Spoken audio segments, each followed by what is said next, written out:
বোরাক ভয়েসে সকলকে স্বাগত জানাই। আজ হল ৯ ডিসেম্বর মঙ্গলবার। আজকের সকালের বিশেষ বিশেষ খবরগুলি হল, আজ সকাল ১১টায় আসছে প্রধানমন্ত্রী আবাসের নতুন সরকারি ঘরের প্রথম কিস্তির টাকা। রাজ্যে ৩,৭০,০০০ লোককে আজ প্রথম কিস্তির টাকা অ্যাকাউন্টে ট্রান্সফার করা হবে। আজ প্রধানমন্ত্রী আবাসের অনুমোদনপত্র বণ্টন করবেন মুখ্যমন্ত্রী। আজ ৯ ডিসেম্বর মুখ্যমন্ত্রী কর্তৃক কামরূপ জেলার বোকো গান্ধী ময়দানে আয়োজিত হচ্ছে প্রধানমন্ত্রী আবাস যোজনার গ্রামীণ সুবিধা প্রাপকদের অনুমোদনপত্রের আনুষ্ঠানিক বিতরণ অনুষ্ঠান।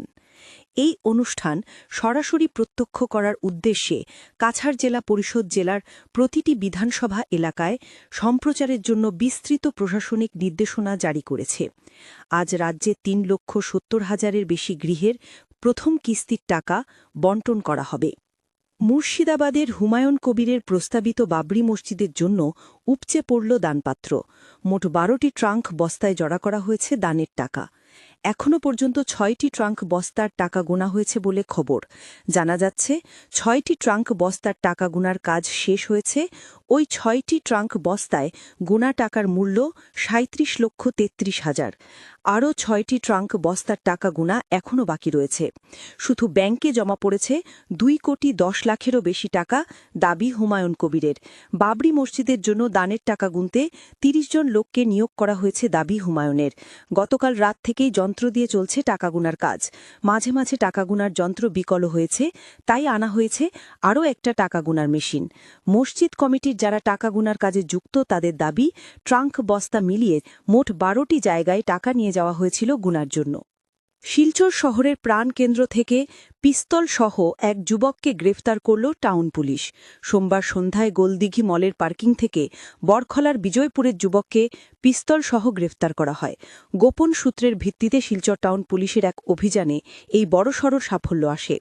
বছর ৩০-এ জমির আহমেদ বরবইয়ার কাছ থেকে কারখানায় তৈরি ৭.৬২ mm পিস্তল, একটি সন্দেহ ম্যাগাজিন এবং ৭.৬২ mm ৪ রাউন্ড তাজা কার্তুজ উদ্ধার করা হয়। অবৈধ পার্কিংয়ের জড়ে হাঁসফাঁস অবস্থার শহর শিলচরের। শহরের বিভিন্ন স্থানে অবৈধ পার্কিংয়ের জড়ে রাস্তা রীতিমতো অনেকটাই ছোট হয়ে পড়েছে, ফলে বাড়ছে যানজট। অবৈধভাবে যানবাহন পার্কিং নিয়ে অবশেষে নড়েচড়ে বসল ট্রাফিক পুলিশ বাহিনী। সোমবার শিলচর মেডিকেল রোড ও রাঙিরখাড়ি পয়েন্ট এলাকায় রাস্তার দুপাশে অবৈধভাবে যানবাহন পার্কিং করার বিরুদ্ধে বিশেষ অভিযানে নামে ট্রাফিক পুলিশ। শিলচরের traffic incharge Shantanu Das, magistrate অন্নবুহুয়া, আশিস বিদ্যা এবং পুর নিগমের কর্মীদের নিয়ে অভিযানে নামেন। অভিযানের সময় রাস্তায় অনিয়মিতভাবে পার্কিং করে রাখা একাধিক যানবাহনকে থানায় নিয়ে যাওয়া হয়। পাশাপাশি শিলচর পুর নিগমের পক্ষ থেকে মেডিকেল রোড ও রাঙিরহাড়ি পয়েন্ট এলাকা জুড়ে নো পার্কিং বোর্ড স্থাপন করা হয়। এক হৃদয় বিদারক ঘটনা, সড়ক দুর্ঘটনায় প্রাণ হারালেন বাবা ও ছেলে। সোমবার সকাল আনুমানিক 10:30 নাগাদ ঢেকিয়াজুলির একটি ব্যস্ত সড়কে এই ভয়াবহ দুর্ঘটনাটি ঘটে। প্রত্যক্ষদর্শীদের মতে একটি দ্রুতগতির ট্রাক নিয়ন্ত্রণ হারিয়ে একটি বাইকে সজোরে ধাক্কা দেয়। সংঘর্ষের তীব্রতা এতটাই ছিল যে বাইকে থাকা বাবা এবং ছেলে ঘটনাস্থলে গুরুতর আহত হন। স্থানীয় বাসিন্দারা দ্রুত উদ্ধার কাজে এগিয়ে এলেও উদ্ধারকারী দল পৌঁছানোর আগেই তাদের দুজনের মৃত্যু হয়েছে বলে জানা গেছে। আজকের বরাক উপত্যকার ৩ জেলার আবহাওয়ার খবর। আজ বরাক উপত্যকার ৩ জেলার আকাশ ফর্সা থাকার পূর্বাভাস। শিলচর কাছাড়ে আজ সর্বোচ্চ তাপমাত্রা থাকবে ২৭ ডিগ্রি সেলসিয়াস এবং সর্বনিম্ন তাপমাত্রা থাকবে ১৬ ডিগ্রি সেলসিয়াস। শ্রীভূমি তথা করিমগঞ্জ জেলায় আজ সর্বোচ্চ তাপমাত্রা থাকবে ২৭ ডিগ্রি সেলসিয়াস এবং সর্বনিম্ন তাপমাত্রা থাকবে ১৪ ডিগ্রি সেলসিয়াস।